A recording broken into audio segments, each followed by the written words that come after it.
কোনো তাবিজ কবচ কোনো তন্ত্ৰ মন্ত্ৰ কৰাৰ কোনো প্ৰয়োজন নাই। আজি সৰু এটা আমল মই শিকাই দিম। এই আমল কৰি যাকে ইচ্ছা আপুনি বাধ্য কৰিব পাৰে। যাৰ মোহাব্বত আপুনি হাসিল কৰিব বিচাৰিছে আল্লাহ তাআলাই সেইজনৰ অন্তৰত আপোনাৰ মোহাব্বত সৃষ্টি কৰি দিব। সেইজনে আপোনাক ভাল পাব, মোহাব্বত কৰিব। আপোনাৰ বাহিৰে পৃথিৱীৰ অন্য কাৰো ফালে তেওঁৰ মন নাযায়। আপুনি যি কয় সেয়া মানিবলৈ বাধ্য হৈ যাব ইনশাআল্লাহ তাআলা। মোৰ প্ৰিয় দিনী ভাই বন্ধুসকল, মোৰ অতি শ্ৰদ্ধাৰ মা আৰু ভনীসকল, এই আমল কোনে কোনে কৰিব পাৰিব আৰু কেতিয়া কেনেকৈ এই আমল কৰিব লাগে, আমলৰ গোটেইখিনি নিয়ম কানুন মই ধুনীয়াকৈ বুজাই দিম। ধৈৰ্য সহকাৰে আপুনি ভিডিঅ'টি চাওক। মনত ৰাখিব, 1 নম্বৰ শৰ্ত হৈছে যে আপুনি নাজাইজ উদ্দেশ্যলৈ, কোনো নাজাইজ ইৰাদা কৰি আপুনি এই আমল এপ্লাই কৰিব নোৱাৰিব। অকল জায়েজ মোহাব্বতৰ কাৰণে আৰু জায়েজ উদ্দেশ্যলৈহে আপুনি এই আমল কৰিব পাৰে। যেনে স্বামীয়ে স্ত্ৰীৰ কাৰণে এই আমল কৰিব পাৰে। যদি স্ত্ৰীয়ে কথা নুশুনে, কথা নামানে, স্বামীক মোহাব্বত নকৰে, তেতিয়াহ'লে স্ত্ৰীক বাধ্য কৰাৰ কাৰণে স্বামীয়ে এই আমলটি কৰিব পাৰিব। অথবা স্ত্ৰীয়ে স্বামীৰ কাৰণে, স্বামীক বাধ্য কৰাৰ কাৰণে এই আমল কৰিব পাৰে। যদি স্বামীয়ে স্ত্ৰীক মোহাব্বত নকৰে, ভাল নাপায়, বেলেগক তেওঁ টাইম দিব পাৰে কিন্তু নিজৰ স্ত্ৰীক টাইম নিদিয়ে, স্ত্ৰীৰ লগত ভাল ব্যৱহাৰ নকৰে, দুৰ্ব্যৱহাৰ কৰে, তেতিয়াহ'লে সেইজন স্বামীৰ কাৰণে, স্বামীক বাধ্য কৰাৰ কাৰণে স্ত্ৰীয়ে এই আমলটি কৰিব পাৰিব। অথবা সন্তানে মা বাবাৰ মোহাব্বত পোৱাৰ কাৰণেও কৰিব পাৰে। অথবা মা বাবাই সন্তানৰ মোহাব্বতৰ কাৰণে এই আমল কৰিব পাৰে।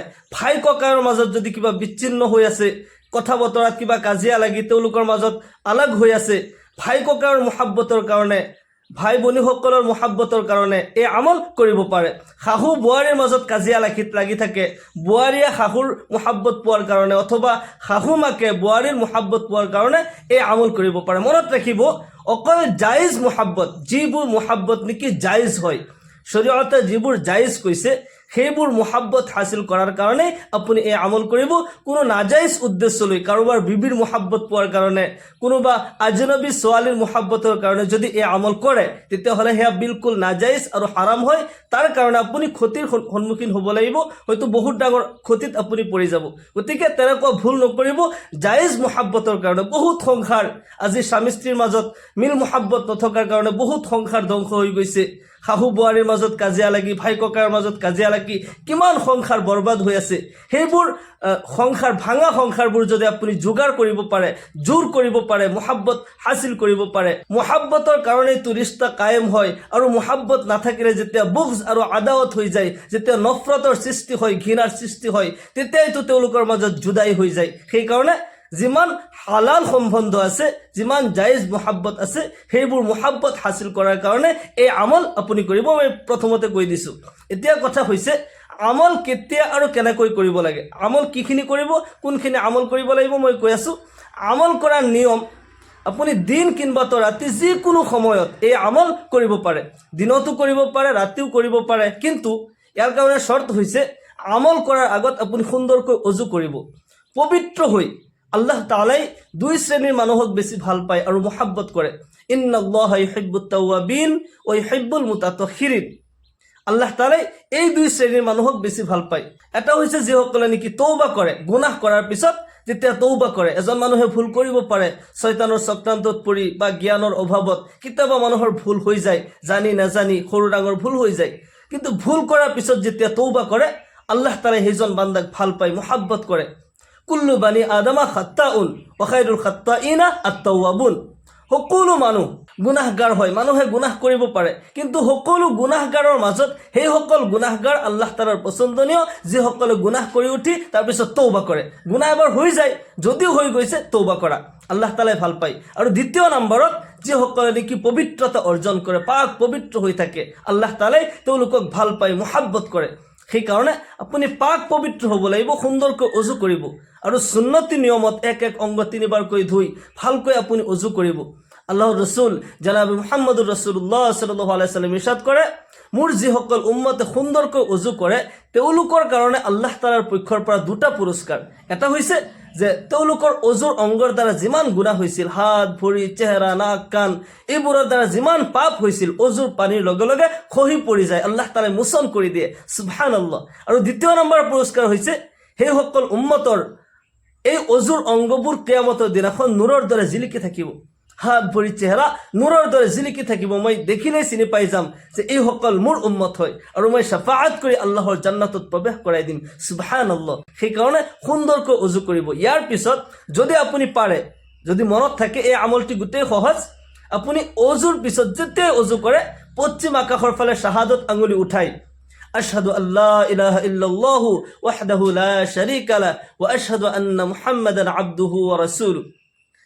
অজুৰ পিছত আকাশৰ ফালে চাই কলিমা শাহাদাত পাঠ কৰিলে আল্লাহ তাআলাই সেইজন বান্দাৰ কাৰণে জান্নাতৰ সকলো দুৱাৰ খুলি দিয়ে। সেইজন বান্দাই আল্লাহৰ জান্নাতত যিকোনো দৰজা দি ইচ্ছা কৰিলে প্ৰৱেশ কৰিব পাৰে। সুবহানাল্লাহ। সেইকাৰণে এই আমল গোটেই সহজ হয়, বহুত ফজিলতপূৰ্ণ আমল, সকলোৱে কৰাৰ চেষ্টা কৰিব। অজু কৰি উঠি আপুনি যদি দিনত আমল কৰিছে অথবা ৰাতি আমল কৰিছে, মনত ৰাখিব যি জেগাত আপুনি এই আমল কৰিব, যি ঠাইত আপুনি এই আমল কৰে সেই ঠাই পবিত্ৰ থাকিব লাগিব।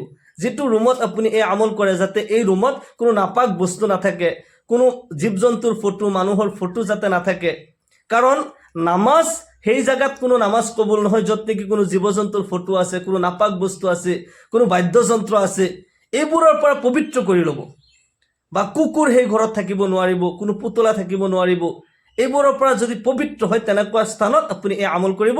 আৰু নামাজ পঢ়িবলৈ হ'লেও আপুনি জানিব, নামাজ, ৰোজা, সদকা, খাইৰাত, কোৰআনৰ তিলাওয়াত কোনো নেক আমল আল্লাহ তাআলাই কবুল নকৰে যিবোৰ ঘৰত নেকি এনেকুৱা বস্তুবোৰ থাকে, নাপাক বস্তু থাকে, ফটো থাকে, পুতলা থাকে, বাদ্যযন্ত্ৰ থাকে, কুকুৰ থাকে। মই এটা ভিডিঅ'ত কৈছোঁ 4টা বস্তু যদি ঘৰত থাকে আল্লাহৰ গজব নামি আহে। এই ভিডিঅ'টি চাই ল'ব পাৰে। তো কথা হৈছে আপোনাৰ ঘৰ পবিত্ৰ থাকিব লাগিব। যিটো ৰুমত বিশেষকৈ আপুনি এই আমল কৰে বা নামাজ সদায় পঢ়ে সেই ৰুমত আপুনি এই আমল কৰিব। তাৰপিছত আপুনি জাইনামাজ পাৰি লৈ দিনতো হোক বা ৰাতি হোক আপুনি 2 ৰাকাত সলাতুল হাজতৰ নামাজ আপুনি পঢ়িব লাগিব। আপোনাৰ উদ্দেশ্যটো আগত থাকিব। আপুনি যাৰ মুহাব্বত হাসিল কৰিব বিচাৰিছে তেওঁৰ নাম, তেওঁৰ মাকৰ নাম আপুনি লিখি এটা কাগজত ৰাখি ল'ব আৰু ৰাখি আপোনাৰ লগত ৰাখি নামাজ প্ৰথমতে পঢ়িব। উদ্দেশ্যটো আপোনাৰ মনত থাকিব যে অমুকৰ মুহাব্বত মই হাসিল কৰিব বিচাৰিছোঁ। মোৰ স্বামীয়ে মোক ভাল নাপায়, মুহাব্বত নকৰে, মোৰ স্বামীৰ মুহাব্বত মই পাব বিচাৰিছোঁ। এয়া হালাল মুহাব্বত হয়, জায়েজ মুহাব্বত হয়, আপোনাৰ হক হয়। আপুনি আল্লাহৰ পৰা এই মুহাব্বত বিচাৰিব পাৰে। আপোনাৰ স্ত্ৰী আপোনাক ভাল নাপায়, মুহাব্বত নকৰে, স্ত্ৰীৰ মুহাব্বত হাসিল কৰাৰ কাৰণে এই আমল আপুনি কৰিব। স্ত্ৰীৰ নাম, তেওঁৰ মাকৰ নাম আপুনি লিখি লগত ৰাখিব আৰু নামাজ পঢ়ি থাকিব। নামাজৰ কাৰণে নিয়ত এনেকৈ কৰিব, নাৱাইতু আন উছল্লি লিল্লাহি তাআলা রাকাতাই সলাতিল হাজা নফলি মুতাওয়াজ্জিহান ইলা জিহাতিল কাবাতিশ শরীফাতি আল্লাহু আকবার। বা নিজৰ ভাষাটো নিয়ত কৰিব পাৰে, মই আল্লাহৰ ওয়াস্তে সলাতুল হাজতৰ 2 ৰাকাত নফল নামাজ পঢ়ি আছো, আল্লাহু আকবাৰ। এনেকৈ নিয়ত কৰি অন্য নামাজৰ দৰে যিকোনো সূৰা দি এই নামাজ আপুনি পঢ়িব পাৰে। সলাতুল হাজত নামাজ 2 ৰাকাতো আছে, 4 ৰাকাতো আছে। 2 ৰাকাতে সহজভাৱে আপুনি 2 ৰাকাতে পঢ়িব। 2 ৰাকাত নামাজৰ পিছত আপুনি প্ৰথমতে এটা দোয়া পঢ়িব। আল্লাহৰ নবী সাল্লাল্লাহু আলাইহি ওয়াসাল্লামে এই দোয়াটি শিকাই দিছে। সলাতুল হাজত নামাজৰ পিছত এই দোয়াটি পঢ়িলে আল্লাহ তাআলাই নেক উদ্দেশ্যসমূহ পুৰা কৰে। যিকোনো পেৰেশানিত পৰি আছে আল্লাহ তাআলাই তাৰ পৰা উদ্ধাৰ কৰে। এই দোয়াটি হৈছে লা ইলাহা ইল্লাল্লাহুল হালিমুল কারীম সুবহানাল্লাহি রাব্বিল আরশিল আযীম আলহামদুলিল্লাহি রাব্বিল আলামিন আসআলুকা মুজিবাতি রাহমাতিক ওয়া আযাইমা মাগফিরাতিক والغنيمة من كل بر والسلامة من كل اسم لا تدع لنا ذنبا إلا غفرته ولا هما إلا فرجته ولا دينا إلا قضيته ولا مرضا إلا شفيته ولا حاجة من حوائج الدنيا هي لك رضا إلا قضيتها يا أرحم الراحمين। এই দোয়াটি আপুনি লিখি লৈ মুখস্থ কৰিব বা আপুনি চাই এটা কাগজত লিখি লৈ আপুনি চাই পঢ়িব পাৰে। এই দোয়াটি মুনাজাততো পঢ়িব পাৰি বা এনেই পঢ়ি লৈ তাৰপিছত আপুনি বাকি আমলখিনি কৰিব। আপুনি প্ৰথমতে চাই এই দোয়াটি পঢ়ি ল'লে, যদিও নপঢ়ে এই দোয়াটি কোনো কথা নাই। তাৰপিছত আপুনি যি নাম কাগজত লিখি ৰাখিছিলে এই নাম আপোনাৰ আগত লৈ আনিব আৰু প্ৰথমতে 3 বাৰ দুৰুদ শৰীফ পঢ়িব। যিকোনো দুৰুদ পঢ়িব পাৰে। আমি যেটো নামাজত দুৰুদ পঢ়ো এই দুৰুদ পঢ়িলেও ভাল হয়। اللهم صل على سيدنا محمد وعلى آل محمد كما صليت على إبراهيم وعلى آل إبراهيم إنك حميد مجيد اللهم بارك على محمد وعلى آل محمد كما باركت على إبراهيم وعلى آل إبراهيم إنك حميد مجيد। তাৰপিছত আকৌ 3 বাৰ ইস্তিগফাৰ পঢ়িব। আস্তাগফিরুল্লাহাল্লাযী লা ইলাহা ইল্লা হুয়াল হাইয়ুল কাইয়্যুম ওয়া আতুবু ইলাইহি আস্তাগফিরুল্লাহাল্লাযী লা ইলাহা ইল্লা হুয়াল হাইয়ুল কাইয়্যুম ওয়া আতুবু ইলাইহি। নতুবা আস্তাগফিরুল্লাহ আস্তাগফিৰুল্লাহ ওয়া আতুবু ইলাইহি এনেকৈ পঢ়িব পাৰে। 3 বাৰ দুৰুদ 3 বাৰ ইস্তিগফাৰ পঢ়াৰ পিছত আপুনি যি নাম আগত ৰাখি থৈছে প্ৰথমতে বিসমিল্লাহ পঢ়ি আৰম্ভ কৰিব। বিসমিল্লাহিৰ ৰহমানিৰ ৰহিম ইয়া ৱাদুদু ইয়া ৰাউফু এবাৰ পঢ়িব। এই নামত আপুনি ফুক দিব, যিটো নাম লিখা আছে, যাৰ মুহাব্বত হাসিল কৰিব বিচাৰিছে তাৰ নাম আৰু মাকৰ নাম ইয়াতে লিখা আছে। ইয়া ৱাদুদু ইয়া ৰাউফু পঢ়িব, আকৌ ফুক দিব। এনেকুৱাকে আপুনি 21 বাৰ পঢ়িব। প্ৰথমতে 21 বাৰ পঢ়ি 21 বাৰ এই নামৰ ওপৰত ফুক দিব। ইয়াৰ পিছত 21 বাৰ ইয়াতে যেতিয়া হৈ গ'ল, ইয়াৰ পিছত 1 গ্লাছ পানী লৈ আপুনি হাতত তসবিহ লৈ হিচাপ কৰিব পাৰে অথবা হাতৰ আঙুলিটো হিচাপ কৰিব পাৰে। 1000 বাৰ ইয়া ৱাদুদু ইয়া ৰাউফু আপুনি পঢ়িব লাগে। 1000 বাৰ পঢ়ি উঠি 1 গ্লাছ পানীত আপুনি ফুক দি দিব। তাৰপিছত এই পানীটো আপুনি যাক মুহাব্বত কৰিব বিচাৰিছে, যাৰ মুহাব্বত পাব বিচাৰিছে, সেইজনক খুৱাব, আপুনি নিজেও খাব। পানীটো দুইজনে খাব লাগিব। প্ৰথমতে নামাজৰ পিছত 21 বাৰ পঢ়ি ইয়া ৱাদুদু ইয়া ৰাউফু 21 বাৰ পঢ়ি নামৰ ওপৰত ফুক দিলে। ইয়াৰ পিছত আকৌ 1000 বাৰ পঢ়ি 1 গ্লাছ পানীত ফুক দিব আৰু এই পানী দুইজনেই খাব, যাৰ মুহাব্বত হাসিল কৰিব বিচাৰিছে। কিন্তু জায়েজ মুহাব্বতৰ কাৰণেই যাতে হয়। স্বামী স্ত্ৰীৰ কাৰণে, স্বামীয়ে স্ত্ৰীৰ বাবে, স্ত্ৰীয়ে স্বামীৰ বাবে, মা বাবা সন্তানৰ বাবে, সন্তানে মা বাবাৰ বাবে, শাহু বোৱাৰী ভাই ককাই, যিবোৰ জায়েজ সম্বন্ধ হয়, জায়েজ সম্পৰ্ক হয়, তেওঁলোকৰ মাজত মুহাব্বত কায়েম কৰাৰ কাৰণে এই আমলটি কৰিব। নিশ্চয় আল্লাহ তাআলাই এই আমলত আপোনাক কামিয়াবি দান কৰিব। যিসকলে এই আমল কৰিছে তেওঁলোকে ফলাফল লাভ কৰিছে। ইয়াকিনৰ সৈতে ইখলাছৰ নিয়ত লৈ আপুনি এই আমল কৰিব। এই আমল আপুনি 21 দিন পৰ্যন্ত কন্টিনিউ কৰিব। 21 দিন, মাজত যাতে আপোনাৰ গেপ নহয়। আপুনি দিনত যদি কিবা কাৰণত কৰিব পৰা নাই, সেইদিনা আপুনি ৰাতিও কৰিব পাৰে, সময় লৈ কোনো অসুবিধা নাই, কিন্তু ডেইলি কৰাটো জৰুৰী হয়। আপুনি দিনত যদি সুবিধা পোৱা নাই, ৰাতি কৰিব। ৰাতি যেতিয়া সকলো টোপনি যায় সেই সময়ত আপুনি কৰিব পাৰে। এই আমলখিনি কৰোঁতে বহুত সময় নালাগে, কিন্তু আল্লাহ তাআলাৰ মদত লৈ যদি এই আমল আপুনি কৰে, কোনো তাবিজ কবচ, কোনো তন্ত্ৰ মন্ত্ৰ কৰাৰ কোনো প্ৰয়োজন নাই। আল্লাহ তাআলাৰ সহায় লৈ এই আমল আপুনি কৰিব। আল্লাহ তাআলা কোৰআনে কাৰিমত কয়, লুকমান হাকিমে তেখেতৰ পুত্ৰক কৈছিল, ইয়া বুনাইয়া আকিমিস সালাহ ওয়া'মুর বিল মা'রুফ ওয়ানহা আনিল মুনকার ওয়াসবির আলা মা আসাবাক ইন্না যালিকা মিন আজমিল উমুর। হে মোৰ মৰমৰ পুত্ৰ, তুমি নামাজ কায়েম কৰা, সৎ কামৰ আদেশ কৰা, অসৎ কামৰ নিষেধ কৰা, আৰু যেতিয়া বালা মুসিবত আহে, যেতিয়া বিপদ আহে, তেতিয়া ধৈৰ্য ধৰা। কাৰণ বীৰত্বৰ এয়াই পৰিচয় হয়।